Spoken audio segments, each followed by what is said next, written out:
Eran las 9 de la noche en la ciudad de Texas. Y Stevie Green, de 19 años, estaba esperando a un amigo para que la llevara a casa después del trabajo. Pero su amigo no apareció. Me enfadé porque me había dejado plantada. La Navidad estaba al caer. Pensé en tomar un taxi, pero después cambié de opinión porque quería ahorrar el dinero para tener unas buenas Navidades. Así que Stevie decidió andar hasta su casa, que estaba a 1,5 kilómetros. De repente, oyó a alguien que corría detrás de ella. Las pisadas se detuvieron y sentí un cuchillo en la espalda. No quería morir. Estaba dispuesta a hacer lo que ese hombre me pidiera. El hombre le dijo que la apuñalaría si no se desnudaba. Mientras me violaba, rezaba el Padre Nuestro en voz alta. Cuanto más lo rezaba, más se enfadaba. Después, con el cuchillo en la mano, le ordenó que se levantara. Me dijo que me diera la vuelta y le diera la espalda. Pero en cuanto estuve de pie, algo me impulsó a correr. Cogí mis zapatos y salí corriendo a la calle, gritando a todo pulmón. Stevie estaba traumatizada, en shock, pero tenía suerte de estar viva. Stevie no pudo verle bien para dar una buena descripción, apenas su complexión, su altura y su peso aproximado. Me decía todo el rato, no me mires a la cara, no me mires a la cara. Stevie describió a su agresor como un afroamericano vestido con una sudadera con capucha que le ocultaba el rostro. Eso era todo.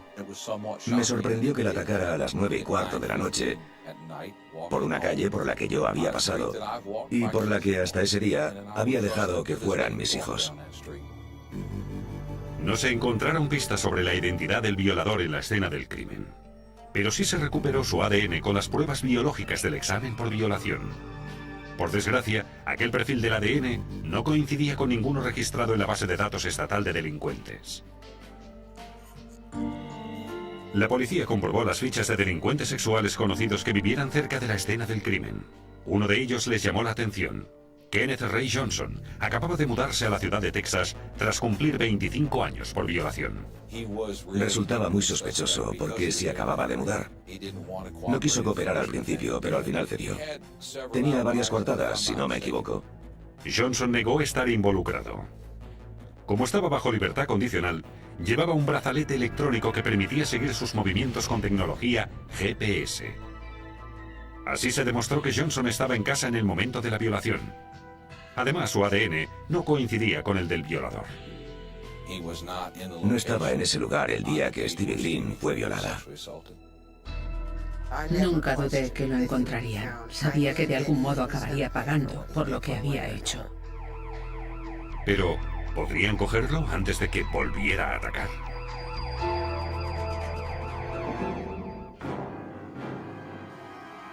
Stevie Green había sido violada por un desconocido, que había elegido su víctima al azar. Es la forma menos habitual de violación, con un 28% de los casos en Estados Unidos. No se había expuesto a una situación de riesgo, como andar sola a altas horas de la noche, estar borracha, subir al coche de un extraño para que la lleve a casa, intimar con alguien en un bar. No se puso en peligro deliberadamente. Como no hay nadie detenido por la violación de Stevie Green, los investigadores temen que vuelva a atacar. Tras la quinta semana de investigación, y sin haber sospechosos detenidos, inculpados o identificados, este crimen parecía que iba a quedar sin resolver. 5 semanas más tarde, Vanessa Rocha, de 15 años, y su novio de 16, estaban en una zona apartada del Parque Goddard, en el centro de la ciudad de Texas. Nunca nos había pasado nada allí. Un hombre se aproximó a la pareja. Vimos a un hombre con una máscara de diablo y una pistola. Le dije a mi novio que se diera la vuelta y no le mirara.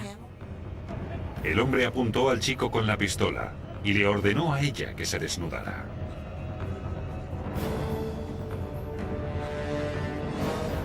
Me decía de todo, me insultaba, me llamaba perra, puta, de todo. Y se ponía furioso porque yo no dejaba de abrir los ojos. En algún momento empezó a asfixiarme. Luché hasta que paró. Tras violarla, le dijo a su novio que se quitase la ropa también. Estaba aterrada.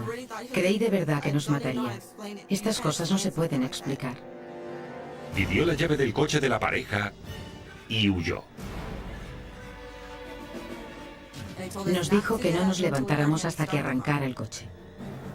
Por desgracia, por culpa de la máscara, no pudieron dar una descripción detallada. Iba cubierto de pies a cabeza. Lo que más me llamó la atención fue la máscara que llevaba. Era el demonio. Nunca piensas que pueda sucederte nada malo. La agresión era parecida a la del caso de Stevie Green, pero la de Vanessa Rocha era más audaz. Nunca he sabido de un caso o hablado con alguien que haya trabajado en un caso en el que una pareja fuera secuestrada, controlada, se les obligara a desnudarse y en el que la chica fuera violada. Es muy raro encontrarse con un ataque de ese tipo con testigos.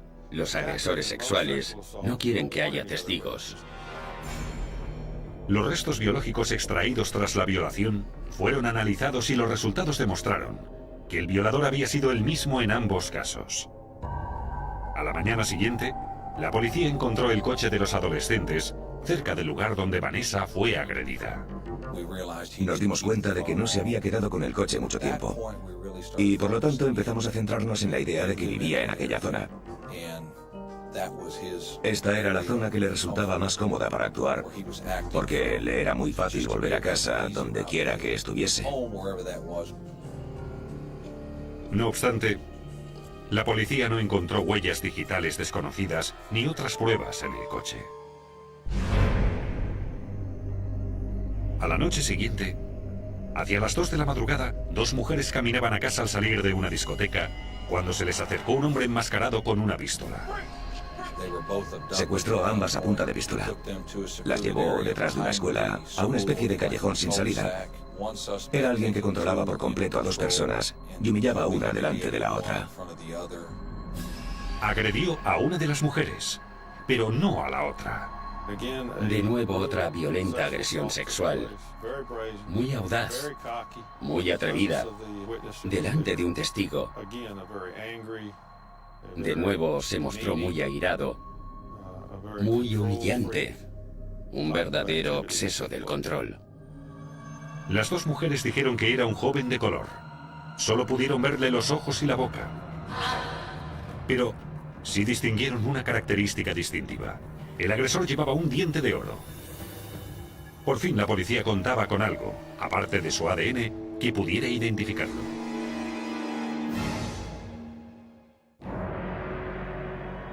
En la ciudad petrolera de Texas, habían ocurrido 3 violaciones en 5 semanas con apabullantes similitudes. El violador usaba máscaras o prendas de ropa para ocultar el rostro. No parecía conocer a sus víctimas antes de atacarlas. Todas las violaciones habían ocurrido en un radio de 3 kilómetros. Y lo más preocupante, daba muestras de una inconfundible arrogancia en la forma de perpetrar sus crímenes. Eso nos da el perfil de un individuo testarudo, airado, chulo, arrogante, que quiere jugar con la policía, que se cree mejor que el sistema y que puede derrotarlo, como si fuera un juego para él. Con las muestras biológicas extraídas en todos los casos, analizaron el ADN. Estudié los 3 casos y vi que en efecto era la misma persona, a juzgar por el esperma en las extracciones.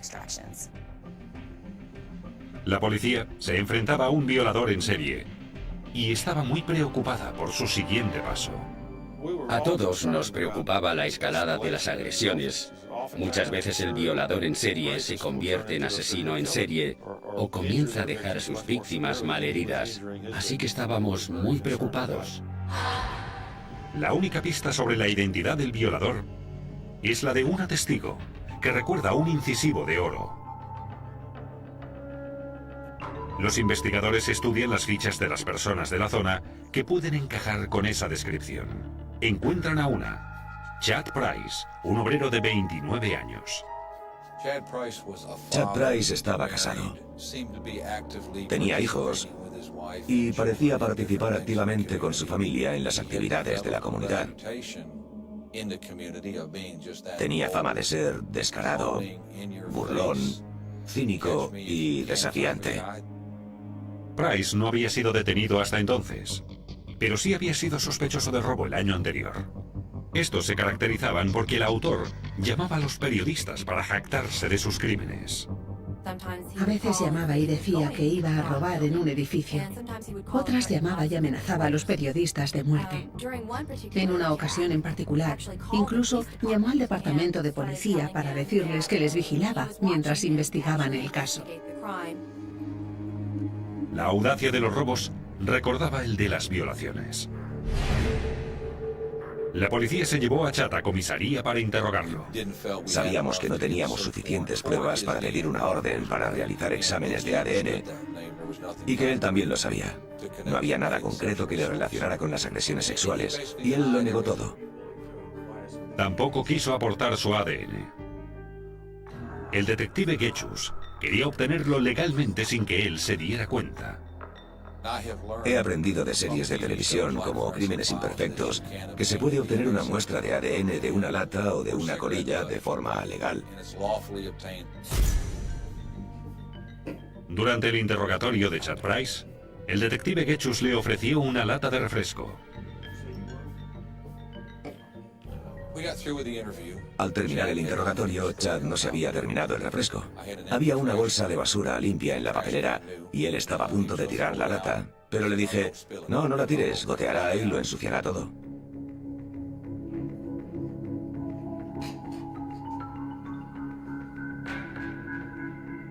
Los investigadores sabían que tenían que vaciar la lata perforando su base.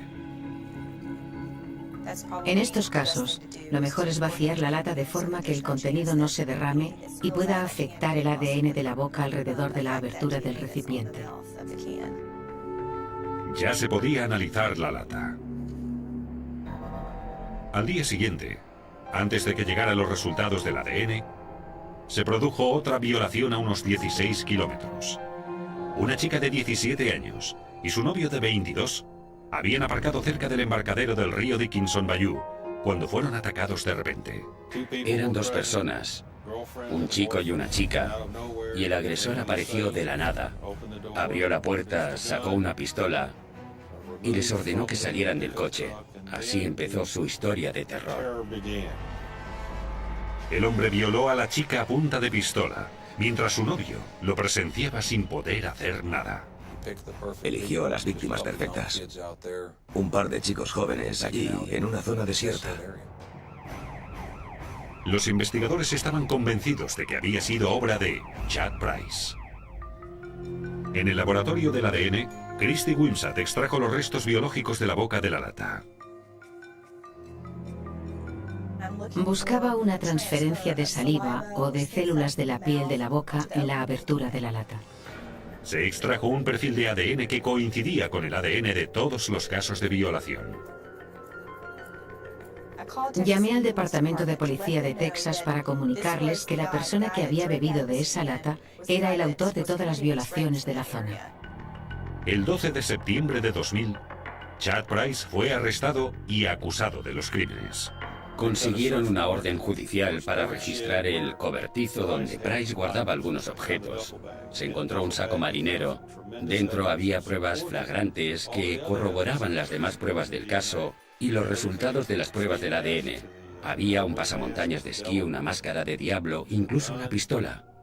Cuando supe que habían llegado los resultados del ADN y que era él, me emocioné. Me puse muy contenta. Estaba ansiosa de testificar.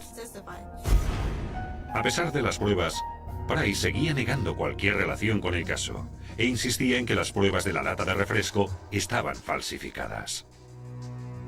Dijo que no era el violador, que la lata de refresco nunca había tocado su boca y que, por lo tanto, la policía no tenía su ADN, que iba a pedir un nuevo análisis de sangre y que los resultados demostrarían que su ADN no se encontraba en ninguno de los escenarios de los crímenes. En un sorprendente giro de los acontecimientos, resultó que Chad tenía razón. Cuando arrestaron a Price, se le tomó una muestra de sangre que se envió a un laboratorio independiente para otra prueba de ADN. Esta vez, las muestras no coincidían con las pruebas biológicas de las víctimas. Estaba atónito. No me podía creer que tuviéramos a la persona equivocada y que todas las pruebas que habíamos hecho estuvieran equivocadas. Y también quería, si no era culpable, sacarlo de la prisión, sin importar lo que pensara de él. Pero, ¿dónde estaba el error? Los investigadores estaban decididos a descubrirlo. Las pruebas del ADN realizadas por la policía de Texas indicaban que Chad Price era el violador que tenía aterrorizada la ciudad de Texas. Pero su abogado defensor insistió en realizar nuevas pruebas en un laboratorio independiente. Y estas demostraron que Chad Price no era el violador. Estaba apabullada. Me faltó tiempo para empezar a repasar todos mis pasos en el caso, intentando entender qué había hecho mal, qué había cambiado.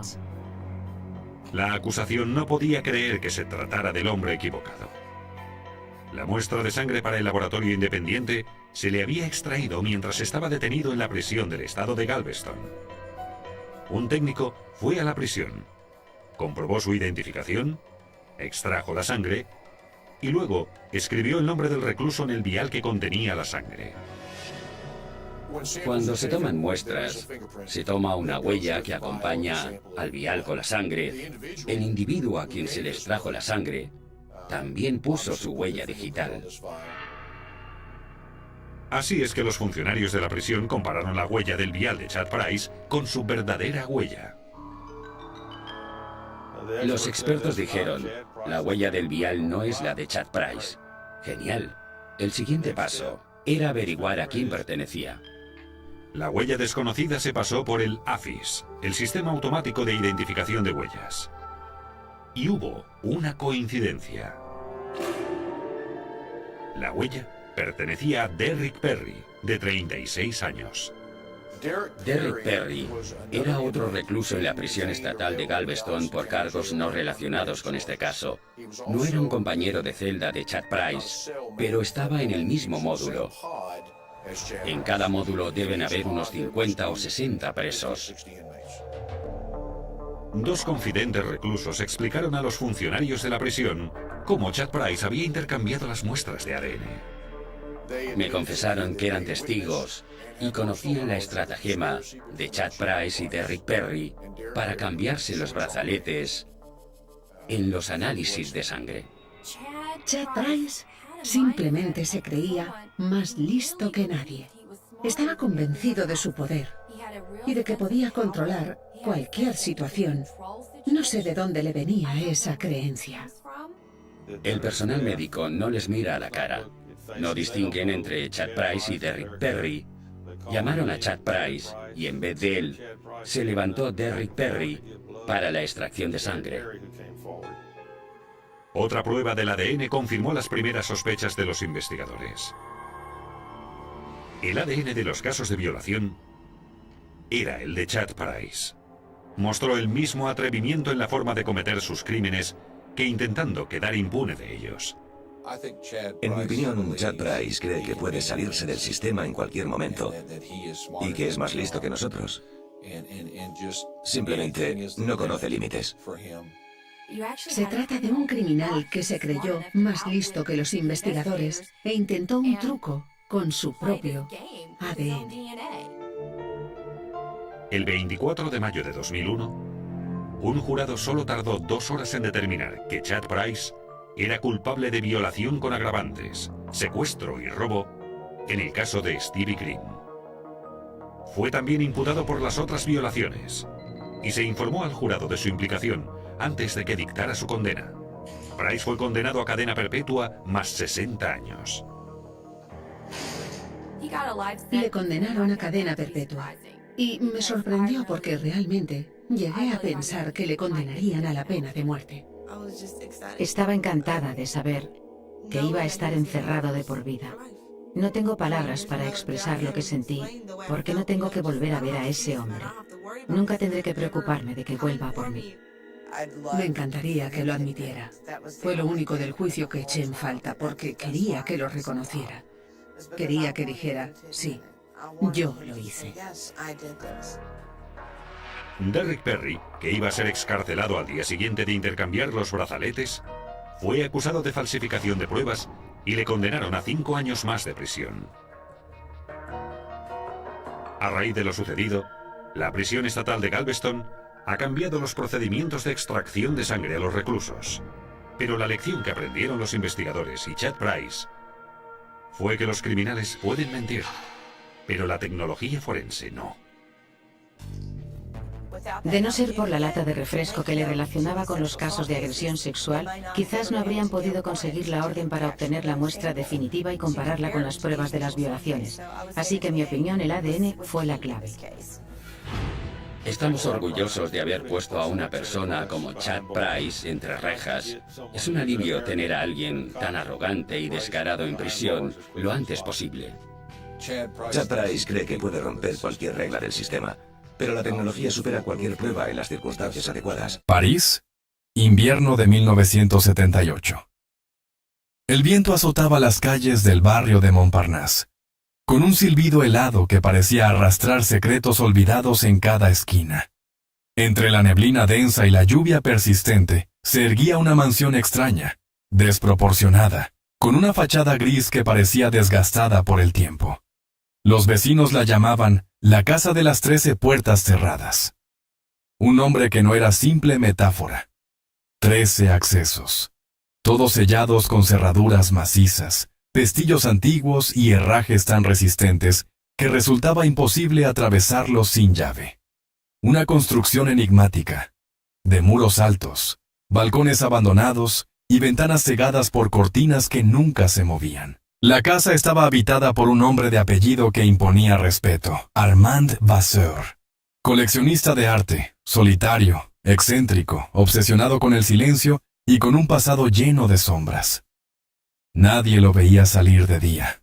Solo a veces, en las madrugadas, una luz temblorosa iluminaba una ventana del segundo piso, como si alguien velara insomne, acechado por sus propios fantasmas. La noche en que todo comenzó, París parecía contener la respiración.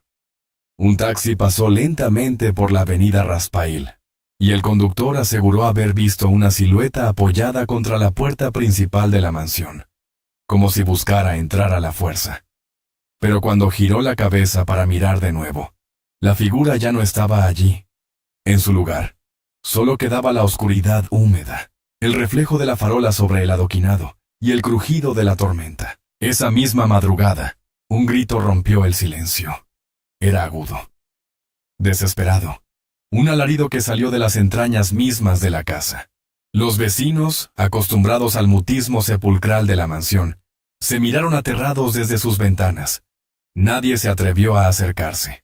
Nadie, salvo una mujer llamada Madeleine, que cruzaba la calle con un paraguas negro y que juró haber escuchado además de los gritos un golpe seco, como si un cuerpo hubiera caído con brutalidad contra el suelo de madera. A la mañana siguiente, la policía irrumpió en el lugar. La escena que encontraron fue tan imposible que todavía hoy divide a criminólogos, periodistas y curiosos de lo macabro. Dentro del salón principal, sobre una alfombra persa empapada de sangre, yacía el cuerpo sin vida de Armand Vasseur. El coleccionista tenía el cuello seccionado con una precisión quirúrgica, como si una hoja invisible hubiese cortado su garganta en un solo movimiento. Los relojes de la casa, antiguos y pesados, estaban todos detenidos a la misma hora, 3:13 de la madrugada. Pero lo que desconcertó a todos no fue la brutalidad del crimen, sino el enigma irresoluble que rodeaba la escena. Todas las puertas estaban cerradas con llave desde dentro, las 13. Todas las ventanas atrancadas, los postigos bloqueados. Ninguna señal de forzamiento. No había huellas, no había marcas de entrada ni de salida, no había arma homicida. No había nada salvo un cadáver que parecía desafiar las leyes de la lógica y de la física. El inspector Jean Morel, conocido por su temperamento frío y su resistencia a dejarse impresionar, declaró con voz quebrada ante los oficiales: «Es como si la muerte hubiera entrado atravesando los muros y se hubiera desvanecido en el aire». Nadie supo cómo interpretar aquella frase. El rumor se propagó como fuego. En las panaderías, en los cafés, en los vagones del metro, La gente murmuraba sobre el asesinato imposible de Montparnasse. Algunos decían que era obra de un ladrón profesional, un fantasma humano que conocía secretos de cerrajería medieval. Otros hablaban de maldiciones, de pactos oscuros de Vasseur con coleccionistas de reliquias prohibidas, de sombras que podían abrir portales invisibles. La prensa, hambrienta de sensacionalismo, se apropió del caso con titulares cada vez más inquietantes. Muerte sin puertas de escape. El degollado de la casa cerrada. Asesino invisible en París. Pero detrás del morbo se escondía un miedo real. Si alguien podía entrar y salir de una casa totalmente sellada, nadie estaba seguro en la ciudad. Los investigadores comenzaron a registrar cada rincón de la mansión. 13 puertas, 13 enigmas. La primera conducía al vestíbulo. La segunda a un pasillo repleto de cuadros, con rostros que parecían observar a cualquiera que pasara. La tercera a una biblioteca donde el aire olía a polvo, y a libros que hablaban de alquimia y ciencias ocultas. Cada puerta, cada habitación, guardaba una atmósfera más pesada que la anterior, como si la casa estuviera diseñada para extraviar la mente de quien la recorriese. En la habitación donde hallaron el cuerpo, la chimenea seguía encendida. El fuego chisporroteaba, iluminando un cuadro grotesco, un óleo oscuro en el que se veía a un hombre rodeado por 13 sombras alargadas que parecían cerrarle el paso. Nadie pudo explicar por qué aquel cuadro no figuraba en el inventario oficial de la colección de Vasseur. Mientras los policías tomaban notas, Madeleine, la mujer que había escuchado los gritos, se abrió paso entre la multitud que se acumulaba en la calle. Pidió hablar con el inspector. Tenía el rostro pálido y los labios secos. Contó que esa noche había visto luces moverse dentro de la casa, luces que parecían no ser de lámparas ni velas, sino destellos fríos, como reflejos metálicos que parpadeaban en las paredes. Contó también que, segundos antes del grito, escuchó lo que sonaba como una risa sofocada, proveniente de más de una voz. El inspector Morel, acostumbrado a descartar supersticiones, no pudo ignorar aquella declaración. Algo en los ojos de Madeleine le transmitía una verdad que iba más allá del miedo. Al revisar el cuerpo de la víctima, los forenses confirmaron la ausencia de huellas en el arma inexistente, la perfección quirúrgica del corte y el detalle más perturbador. En la palma de la mano derecha de Vasseur había una llave diminuta, oxidada, marcada con un número 13 grabado con crudeza. Ninguna cerradura de la casa parecía coincidir con aquella llave. Ninguna, al menos de las visibles. La noticia corrió más rápido que la pólvora. La idea de una 13ª cerradura oculta se apoderó de la imaginación colectiva. Los vecinos juraban haber contado siempre 13 puertas en la fachada, pero los planos oficiales de la mansión hablaban solo de 12 accesos funcionales. ¿De dónde salía la puerta número 13? ¿Era real o un delirio colectivo alimentado por el miedo? París se sumergió en un estado de expectación morbosa. Cada noche, curiosos se acercaban a la mansión para observarla a la distancia, esperando descubrir un movimiento, un sonido, una señal del asesino imposible.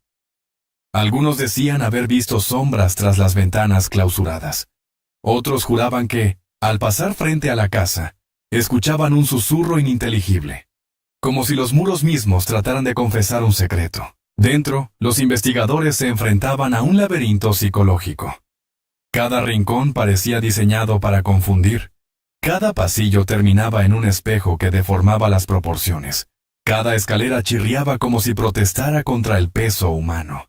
Y en el centro de todo, la certeza de que un asesino había logrado entrar, matar y desaparecer en un espacio totalmente sellado. El inspector Morel, tras horas de recorrer la mansión, se detuvo frente a la puerta número 13, la más maciza de todas, con bisagras forjadas y un candado tan antiguo que parecía parte de la misma pared. La golpeó con fuerza. Nadie respondió. La llave encontrada en la mano de Vasseur no encajaba. Era demasiado pequeña. La puerta permaneció muda, hermética, impenetrable. Y en ese instante, la temperatura del aire descendió, como si la casa misma respirara a través de las grietas invisibles. La investigación apenas comenzaba, y ya parecía un viaje a un terreno donde lo real y lo imposible se confundían en un mismo eco.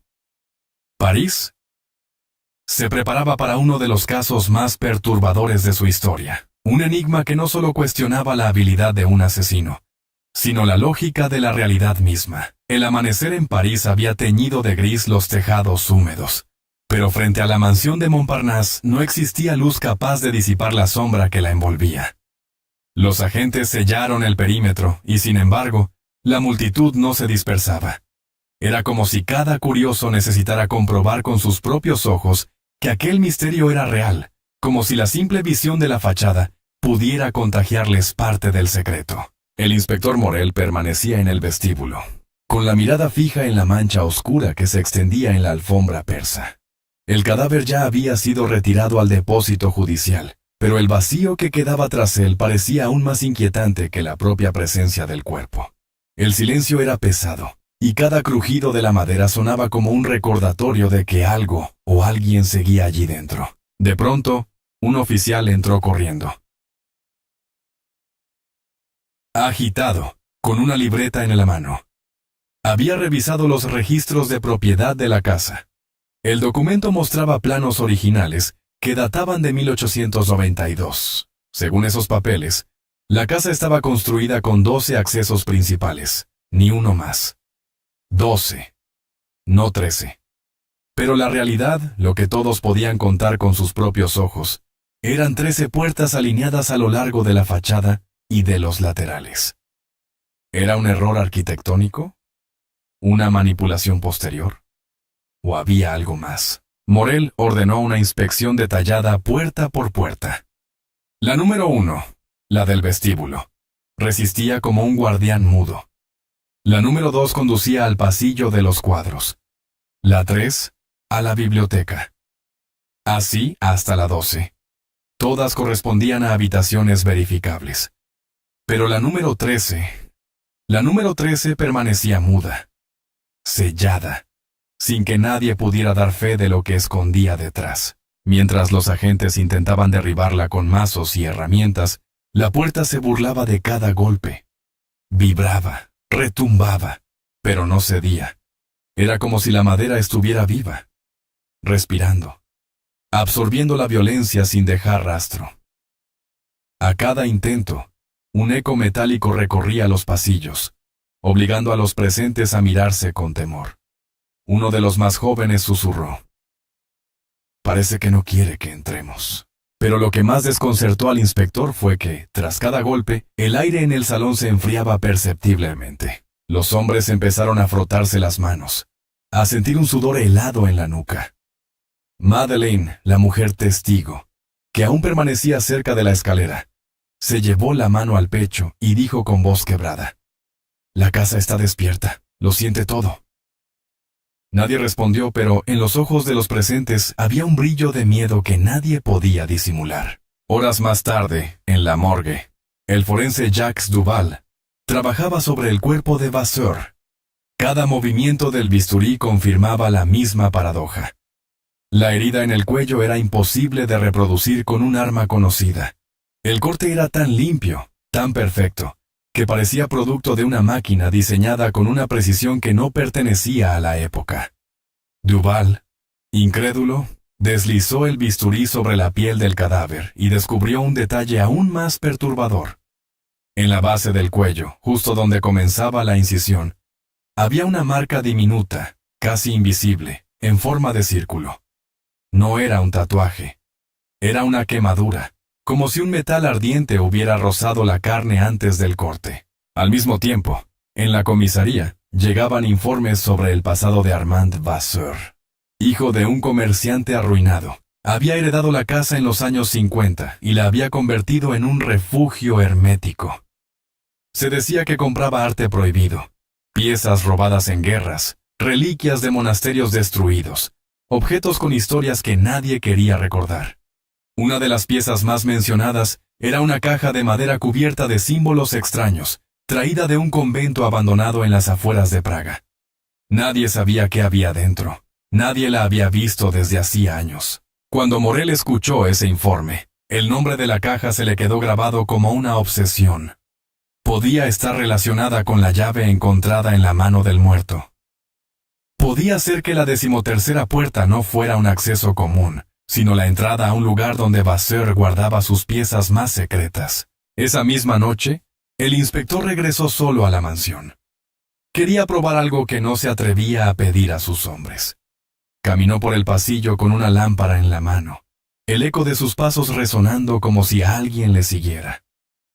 Llegó frente a la puerta número 13, sacó la diminuta llave oxidada y la sostuvo un momento en el aire. El metal estaba frío, casi gélido, y sin embargo vibraba entre sus dedos. Intentó introducirla en la cerradura, pero, como ya sabía, era demasiado pequeña. La cerradura parecía exigir otra cosa, y entonces lo escuchó. Un sonido al otro lado de la puerta. No era un golpe, ni un roce, ni un animal. Era respiración. Una respiración lenta, profunda, casi humana. Morel retrocedió un paso, pero la respiración se interrumpió, como si supiera que él estaba allí, escuchando. Un silencio absoluto llenó el pasillo, y el inspector se sintió atrapado en una trampa invisible. De repente, un portazo resonó en otra parte de la casa. Corrió hacia el salón principal, pero todas las puertas seguían cerradas. Solo la de la biblioteca estaba entreabierta, y dentro, los libros del estante más alto habían caído al suelo, formando un círculo perfecto en torno a una mesa. En el centro del círculo, una hoja de papel amarillento, escrita con tinta negra, parecía recién colocada. Morel se inclinó y la tomó con cuidado. El texto, escrito con una caligrafía temblorosa, decía: «La llave no abre una puerta. La llave abre el silencio». El inspector sintió un escalofrío recorrerle la columna. La nota no estaba allí por casualidad.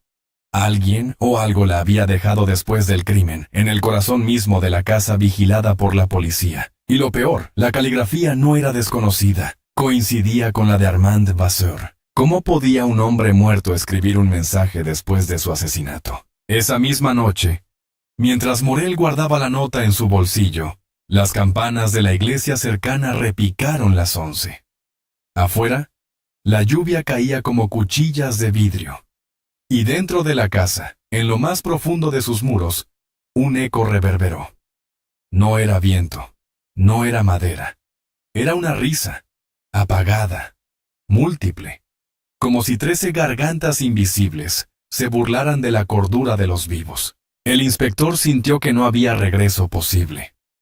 El asesinato de Vasseur no era solo un crimen imposible. Era la apertura de un laberinto donde la lógica estaba condenada a quebrarse. Y en ese laberinto, la casa de las 13 puertas cerradas no iba a dejarlo escapar con facilidad.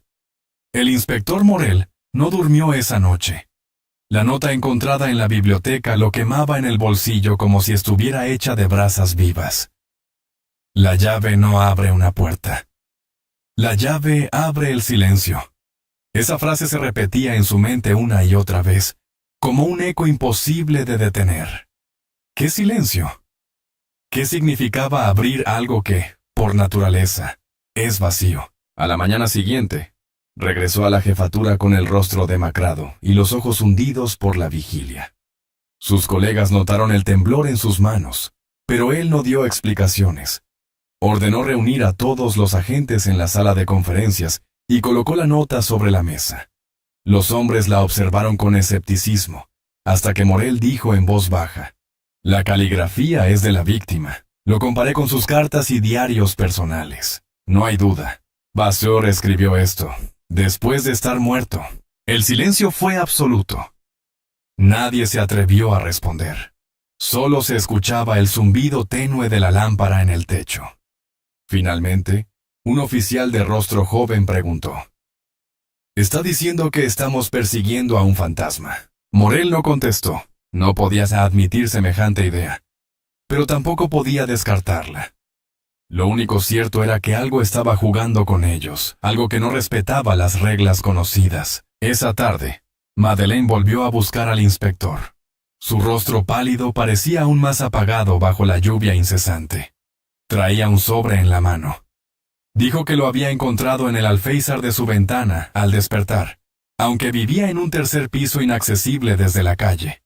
Dentro del sobre había una fotografía en blanco y negro, tomada décadas atrás. Mostraba el salón principal de la mansión, pero no estaba vacío.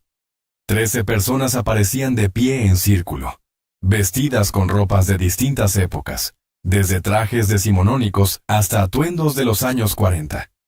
En el centro del círculo, un sillón vacío. Madeleine temblaba al señalar la esquina inferior de la foto. Allí, con letra pequeña, estaba escrito: "El círculo nunca se rompe". El inspector estudió los rostros con atención. Ninguno correspondía a Armand Vasseur. Ninguno figuraba en los registros de la familia. Eran desconocidos, presencias atrapadas en una fotografía que no debería existir. Con la foto en la mano, Morel volvió a la mansión al caer la noche. Caminó por el pasillo central con la sensación de ser observado desde todos los ángulos. Cada cuadro en las paredes parecía seguir sus pasos. Cada sombra parecía estirarse más de lo que la lógica de la luz permitía. Llegó al salón principal, encendió su linterna y colocó la fotografía sobre la mesa. Entonces lo sintió. Un crujido detrás de él como de madera cediendo bajo un peso. Giró rápidamente, pero no había nadie. Solo las 13 puertas, imponentes, cerradas, mirándolo como testigos mudos. Y sin embargo, en la penumbra, juró haber visto el reflejo de una silueta en el vidrio de una ventana cubierta de polvo. Una figura quieta, sin rostro, que desapareció en cuanto trató de enfocarla. Apretó la mandíbula y caminó hasta la biblioteca, decidido a encontrar la caja mencionada en los archivos. Revisó estantes, abrió cajones, apartó volúmenes de alquimia y tratados de teología oscura. Finalmente, detrás de un panel suelto, encontró lo que buscaba. Una caja de madera ennegrecida, cubierta de símbolos grabados con cuchillas, símbolos que parecían moverse a la luz de la linterna. La levantó con ambas manos y sintió un estremecimiento recorrerle los brazos. La caja no pesaba más que unos pocos kilos, pero tenía la densidad de algo que contenía un vacío infinito. No tenía cerradura visible, solo una hendidura circular en la tapa, exactamente del tamaño de la diminuta llave oxidada. Morel respiró hondo y colocó la llave en el orificio. La madera reaccionó como un organismo vivo. Un chasquido seco, seguido de un suspiro hueco, inundó la biblioteca. La tapa se abrió lentamente, dejando escapar un olor rancio, metálico, como el de una cripta abierta después de siglos. Dentro no había joyas, ni documentos, ni reliquias. Solo un espejo pequeño, ovalado, con un marco de plata corroída. El inspector lo levantó con cuidado. El cristal reflejaba su rostro, pero no solo el suyo. A su espalda, en el reflejo, había figuras borrosas. 1, 2, 5, 10. 13 sombras alineadas, observándolo en silencio.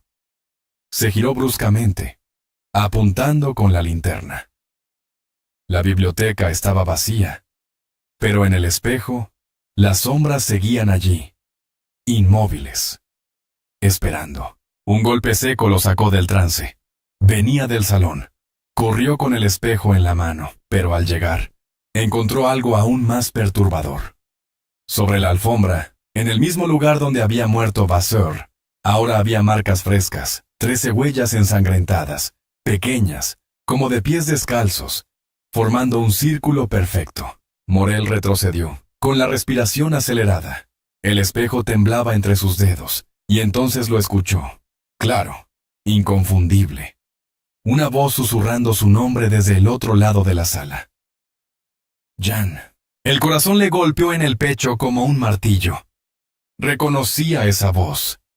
Era la de Armand Vasseur. El inspector se quedó inmóvil, atrapado entre el miedo y la lógica que aún intentaba imponerse. Nadie podía hablar después de muerto. Nadie podía dejar notas, ni fotografías, ni susurros en la oscuridad. Y sin embargo, la mansión entera parecía empeñada en demostrar lo contrario. Las 13 puertas vibraron al unísono, como si respondieran a una orden invisible.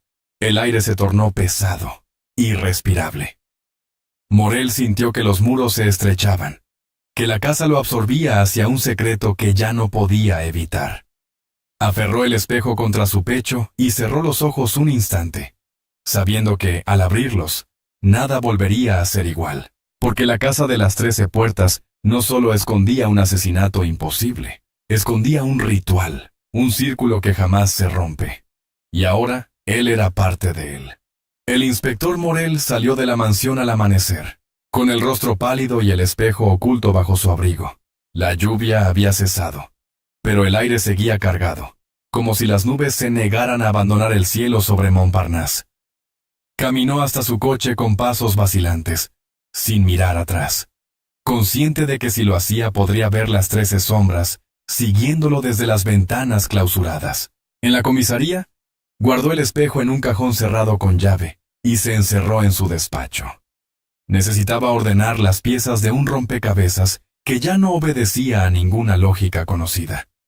El asesinato de Vasseur no era un simple crimen. Era la manifestación visible de algo que se movía entre lo tangible y lo invisible. El círculo, las huellas ensangrentadas, la nota escrita después de la muerte, la respiración tras la puerta número 13. Todo formaba parte de un tejido macabro que lo envolvía con fuerza creciente. Mientras repasaba los documentos, llegó un informe inesperado. Un archivo recuperado de la biblioteca municipal hablaba de los orígenes de la mansión. Fue construida por un arquitecto llamado Henri Lemaitre, un hombre obsesionado con la numerología y los rituales herméticos. Murió en circunstancias misteriosas antes de ver su obra terminada. Los planos originales habían desaparecido, y algunos rumores decían que Lemaitre no construía casas, sino trampas espirituales, espacios diseñados para atrapar almas. Morel sintió un escalofrío al leer ese detalle. La mansión no era un hogar. Era un dispositivo, una máquina de encierro. Y las 13 puertas no eran simples accesos. Eran símbolos, sellos, barreras destinadas a contener algo que no debía escapar. Con esa idea, decidió regresar de nuevo a la escena. Esta vez no iría solo. Convocó a 2 agentes de confianza, hombres curtidos que habían sobrevivido a crímenes brutales y que no se dejaban impresionar fácilmente. Juntos recorrieron la casa con linternas potentes, cada haz de luz abriéndose paso en la penumbra como cuchillos de claridad. El salón principal parecía intacto, aunque la alfombra aún mostraba las manchas que ningún producto químico podía borrar. Los 3 hombres avanzaron hacia la biblioteca, donde Morel había encontrado la caja. Pero al entrar, descubrieron que ya no estaba allí. El panel tras el que la había encontrado había sido arrancado de cuajo, y el espacio estaba vacío. Uno de los agentes maldijo en voz baja. Morel apretó los dientes. El espejo estaba a salvo en su despacho. Pero la caja, el receptáculo de aquella llave oscura, había desaparecido. Y lo más inquietante era que nadie había visto entrar ni salir a nadie desde que la policía había sellado la mansión. De pronto, un ruido seco los hizo girar hacia la escalera. Un golpeteo metálico, rítmico, que resonaba como pasos arrastrados con cadenas. Subieron despacio, con las armas desenfundadas, y al llegar al segundo piso encontraron una de las puertas entreabierta. La habitación de Vasseur. El dormitorio estaba helado. Las cortinas se mecían aunque las ventanas seguían cerradas. Sobre la cama, perfectamente estirada, alguien había colocado una vela encendida. A su lado, una nota escrita en la misma caligrafía temblorosa. Uno más en el círculo. Los hombres se miraron en silencio. El sudor les perlaba la frente a pesar del frío. Y entonces, como si la casa quisiera confirmar el mensaje, un grito desgarrador atravesó los muros. Venía del sótano. Corrieron escaleras abajo, atravesaron el pasillo y forzaron la puerta que conducía al nivel inferior. La humedad los envolvió con un hedor insoportable, mezcla de moho y óxido. Alumbraron con sus linternas y vieron algo que les heló la sangre. 13 sillas alineadas en círculo, todas vacías salvo una. En esa, un maniquí cubierto de tela blanca estaba sentado, con un cuchillo clavado en el pecho. El agente más joven dio un paso atrás, murmurando una oración. Morel se acercó con cautela, retiró la tela y sintió un vuelco en el estómago. No era un maniquí, era un cadáver momificado, antiguo, con la piel seca y pegada a los huesos. La ropa era de finales del siglo XIX. En su cuello, una marca idéntica a la de Vasseur, un corte limpio. Imposible. El inspector comprendió en ese instante que la casa guardaba un registro de muertes, un ciclo repetido a lo largo de generaciones. Vasseur no había sido el primero. Era simplemente el último en ocupar el lugar que le correspondía en el círculo. Un crujido los interrumpió. La puerta del sótano que habían dejado abierta se cerró de golpe. El eco retumbó como un cañonazo, y las 13 sillas vibraron al unísono. Las linternas parpadearon, y entonces en la penumbra aparecieron las sombras. No eran completas, no tenían rostros definidos, pero se movían alrededor de los 3 hombres, acercándose lentamente, cerrando el círculo. Los agentes dispararon en todas direcciones, las balas rebotando contra los muros húmedos, sin alcanzar nada. Morel, en medio del pánico, levantó su linterna hacia el centro del círculo. Allí, donde si antes estaba vacío, apareció el sillón de la fotografía, y sobre él, una figura recién materializada. El rostro pálido, la herida abierta en la garganta, los ojos inyectados de sangre. Armand Vasseur. El cadáver abrió los labios, y de su boca salió una voz que no era solo suya, sino la suma de muchas. Una polifonía espectral que llenó el sótano. El círculo nunca se rompe. Las luces estallaron, y el mundo se sumió en la oscuridad absoluta. Cuando los hombres recuperaron la conciencia minutos más tarde, estaban solos. El cadáver momificado había desaparecido. Las sillas seguían allí, pero ahora ocupadas por maniquíes vestidos con ropa de distintas épocas. Y en la silla teatral, en el lugar de Vasseur, había un espejo idéntico al que Morel guardaba en su despacho. El inspector lo entendió al instante. La casa estaba replicando sus piezas, jugaba con ellos, multiplicaba sus símbolos. Y lo peor, él ya no era un observador, era parte del juego. Con el corazón desbocado, salió del sótano arrastrando a sus hombres. Al abrir la puerta, un último susurro los alcanzó desde las sombras. Jean Morel, tu lugar te espera. La certeza se clavó en su pecho como un cuchillo invisible. El círculo pedía uno más, y esta vez no sería Vasseur. El inspector Morel volvió a su despacho con la mirada perdida y las manos temblorosas. Apenas podía mantener en pie a los 2 agentes que lo habían acompañado. Uno de ellos sangraba por la sien. El otro no paraba de repetir en un murmullo frenético la misma frase. No estaban vacías, no estaban vacías. Los médicos tuvieron que intervenir de inmediato, pero ni la morfina logró calmar los espasmos nerviosos de aquel hombre. El sótano de la mansión lo había quebrado por dentro. Morel se encerró, respirando con dificultad. Sobre la mesa tenía el espejo que había guardado días antes, y ahora otro idéntico lo miraba desde el rincón, cubierto por una sábana gris. 2 espejos, 2 ojos que parecían vigilarlo desde dimensiones paralelas. Se atrevió a destapar el nuevo, y lo que vio lo dejó petrificado. En el reflejo no aparecía solo su rostro, sino la silueta de los 2 agentes detrás de él. Inmóviles, rígidos, como si estuvieran muertos. Giró bruscamente, pero en la realidad los hombres estaban en la enfermería. Era el espejo el que mostraba un futuro, o tal vez un destino inevitable. Durante horas, luchó contra la tentación de romperlos, pero en el fondo sabía que no serviría de nada. Aquellos objetos no eran simples vidrios, eran puertas, fragmentos de un engranaje mucho más antiguo. Si los destruía, la casa encontraría otra forma de devolverlos. La madrugada lo encontró aún despierto. Un ruido sutil en el pasillo lo hizo alzar la vista. Era un golpeteo leve, casi como uñas raspando contra la madera. Abrió la puerta con rapidez, apuntando con su arma, pero no había nadie. Solo un sobre blanco en el suelo. Lo recogió con manos sudorosas y lo abrió con cuidado. Dentro había una fotografía en color, moderna, recién tomada. Mostraba la fachada de la mansión. Las 13 puertas, la verja herrumbrosa, las ventanas cegadas. Pero en la foto, en cada puerta, había una figura de pie. 13 figuras idénticas, todas con el rostro de Jean Morel. El corazón le dio un vuelco.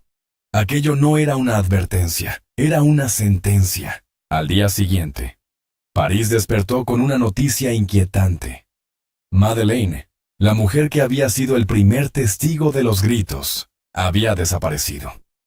Su apartamento estaba intacto, las ventanas cerradas desde dentro, la mesa puesta para el desayuno, la tetera aún tibia. Nadie había visto nada. Nadie había escuchado nada. Como si se hubiera desvanecido en el aire. Y sobre la cama, cuidadosamente colocado, había un papel escrito a mano. La voz debe unirse al coro. Morel sintió que la ciudad entera se estaba convirtiendo en una extensión de la mansión. No bastaba con 13 puertas, 13 sillas o 13 espejos. El círculo se expandía, reclamando nuevas piezas, nuevas víctimas. Esa noche, incapaz de soportar la incertidumbre, regresó solo a la casa. La llave oxidada seguía en su bolsillo, ardiendo como una brasa contra su piel. Al entrar, la oscuridad lo recibió como un abrazo sofocante. Caminó hacia el salón principal, donde el eco de sus pasos resonaba multiplicado, como si no estuviera solo. Encendió la linterna, y al girar sobre sí mismo comprendió que la mansión había cambiado. Las 13 puertas ya no estaban cerradas. Una a una se habían abierto en silencio. Tras cada marco se veía un pasillo interminable, iluminado por una luz mortecina, como si condujeran a lugares que no pertenecían a este mundo.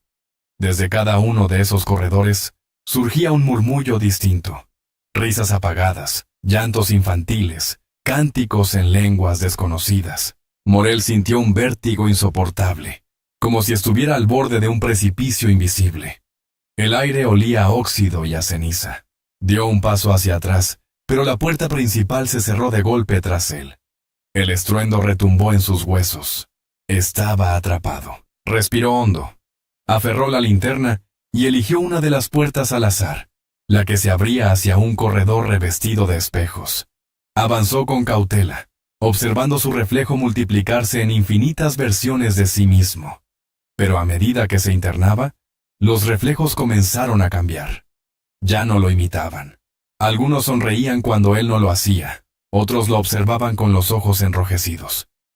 Uno de ellos levantó un cuchillo invisible y lo alzó hacia la garganta. El inspector cerró los ojos y avanzó a tientas, hasta que el pasillo desembocó en una sala circular. En el centro, un reloj de péndulo marcaba las 3:13. El péndulo oscilaba con un chirrido metálico, pero las manecillas estaban fijas.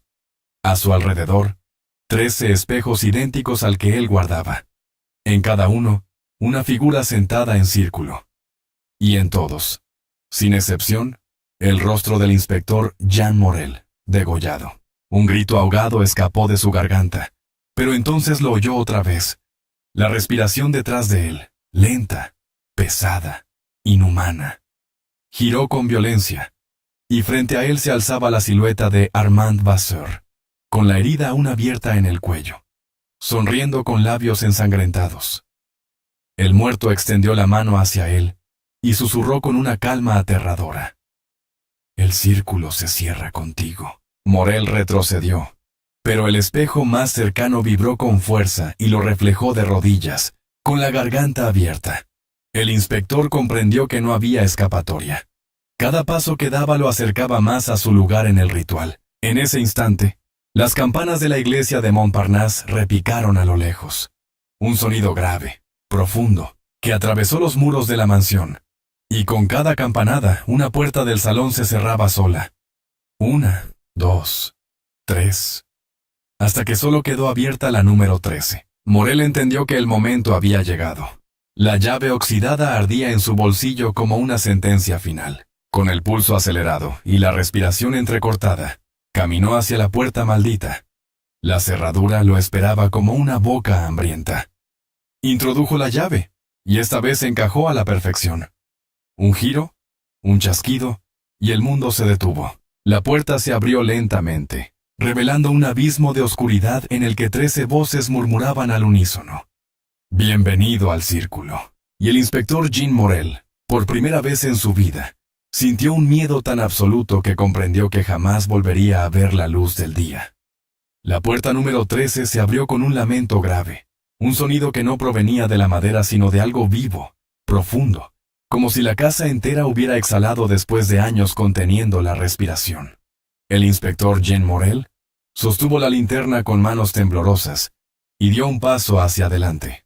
Detrás de él todas las demás puertas se cerraron de golpe, atrapándolo sin retorno. El eco metálico retumbó como un requiem. El pasillo que se desplegaba ante sus ojos no parecía pertenecer a la mansión. Las paredes eran de piedra húmeda, cubiertas de inscripciones ilegibles que parecían moverse en la penumbra. El aire olía a hierro oxidado y ceniza. Cada paso que daba se convertía en un retumbar hueco, como si avanzara sobre las costillas de un gigante enterrado. Morel caminó, arrastrado por una fuerza que no entendía. La linterna parpadeaba, y a cada destello aparecían siluetas fugaces a los lados. Hombres y mujeres de distintas épocas, degollados, con los ojos abiertos, fijos en él. No hablaban, pero el silencio que emanaba de sus bocas abiertas era más aterrador que cualquier grito. Al final del corredor, una sala circular se abría como una caverna. En el centro, 13 sillas de madera formaban el círculo perfecto que había visto en el sótano, pero esta vez estaban todas ocupadas.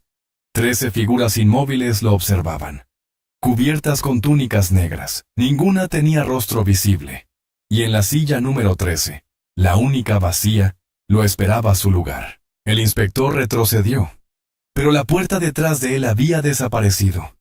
Solo quedaba pared. Sintió un vértigo que le hizo caer de rodillas. La llave oxidada ardía en su bolsillo, obligándolo a avanzar. Y entonces, una de las figuras levantó lentamente la mano y señaló la silla vacía. Un murmullo se levantó, creciendo como un coro de voces invisibles. No era un idioma que Morel conociera, pero comprendía su significado en lo más profundo de su mente. El círculo nunca se rompe. El círculo siempre reclama. El círculo es eterno. Con un esfuerzo desesperado, sacó su pistola y apuntó al coro. Disparó 1, 2, 3 veces. Las balas atravesaron los cuerpos, pero no dejaron heridas. Las figuras ni siquiera se movieron. Solo lo miraban, expectantes, pacientes, como si supieran que toda resistencia era inútil. Morel gritó, un grito de rabia y de miedo, y arrojó la linterna contra el suelo. La luz se rompió en 1000 pedazos, y la oscuridad lo envolvió por completo. Pero en medio de esa negrura, el espejo apareció suspendido en el aire, brillante, ovalado, reflejando su rostro. Un rostro que no era el suyo, sino el de un hombre degollado, con los ojos apagados. El inspector sintió como unas manos invisibles lo empujaban hacia la silla. Luchó, forcejeó, pero su cuerpo ya no le obedecía. Cada músculo se volvió pesado, cada respiración más corta. Se dejó caer, exhausto, sobre la madera fría, y en ese instante, las 13 figuras alzaron al unísono sus cabezas invisibles hacia él. El círculo se cerró. Un estallido de imágenes llenó su mente. Vio a Henri Lemaitre, el arquitecto, dibujando los planos de la casa con manos manchadas de tinta y sangre. Vio a Vasseur comprando la caja en Praga, abriéndola con avidez, liberando un susurro que jamás debió escucharse. Vio generaciones de hombres y mujeres, arrastrados por la misma fuerza, sentados en las mismas sillas, degollados con la misma precisión imposible. Y comprendió con horror absoluto que no existía asesino. La casa misma era el verdugo. Sintió el frío acero invisible rozar su cuello. Un filo sin cuerpo, una sentencia repetida a lo largo de los siglos. Cerró los ojos, dispuesto a recibir el destino inevitable. Pero en el último segundo, el silencio se quebró con un sonido nuevo. Una campanada. Era la iglesia de Montparnasse. Eran las 3:14 de la madrugada. Por primera vez, el círculo se había equivocado de hora. El péndulo del reloj interno había perdido el compás. Las figuras se agitaron, inquietas, El coro se volvió un caos de voces furiosas. Y en ese desorden, Morel encontró una grieta. Se levantó de golpe, corriendo hacia el espejo suspendido en el aire. Se lanzó contra él con todas sus fuerzas, y el cristal lo absorbió en una oleada de luz blanca. Despertó en el salón principal de la mansión. El cadáver de Vasseur había desaparecido. Las puertas estaban todas cerradas de nuevo. Y en la alfombra solo quedaba la llave oxidada, quieta, inerte, como si nunca hubiera vibrado. Jean Morel salió tambaleante al amanecer. La multitud aún lo esperaba afuera, periodistas, curiosos, vecinos temblorosos. Lo rodearon con preguntas, pero él no respondió. Caminó entre ellos como un muerto en vida, con los ojos vacíos y el rostro envejecido en una sola noche. En su bolsillo ya no estaba la llave. En su lugar había un trozo de papel arrugado. Lo desplegó con manos temblorosas y leyó las palabras escritas con su propia caligrafía. El círculo nunca se rompe. El círculo eres tú. Morel entendió que había escapado, sí, pero no del todo. La mansión lo había marcado. La mansión lo había elegido. Y tarde o temprano, lo reclamaría. Esa fue la última vez que se le vio en público. Días después, desapareció sin dejar rastro. Su casa estaba intacta. La mesa servida, la lámpara encendida, la puerta cerrada por dentro. Sobre la cama, cuidadosamente colocado, un espejo ovalado esperaba, reflejando un círculo de 13 sillas vacías. El caso quedó archivado como un misterio irresuelto. La prensa lo llamó el asesinato imposible de Montparnasse. Los vecinos, en voz baja, aún lo nombran con otro título: La casa de las 13 puertas cerradas. Y quien se atreve a pasar frente a la mansión en noches de tormenta, jura escuchar 13 respiraciones sincronizadas al otro lado de los muros. Un coro que nunca calla, un círculo que nunca se rompe.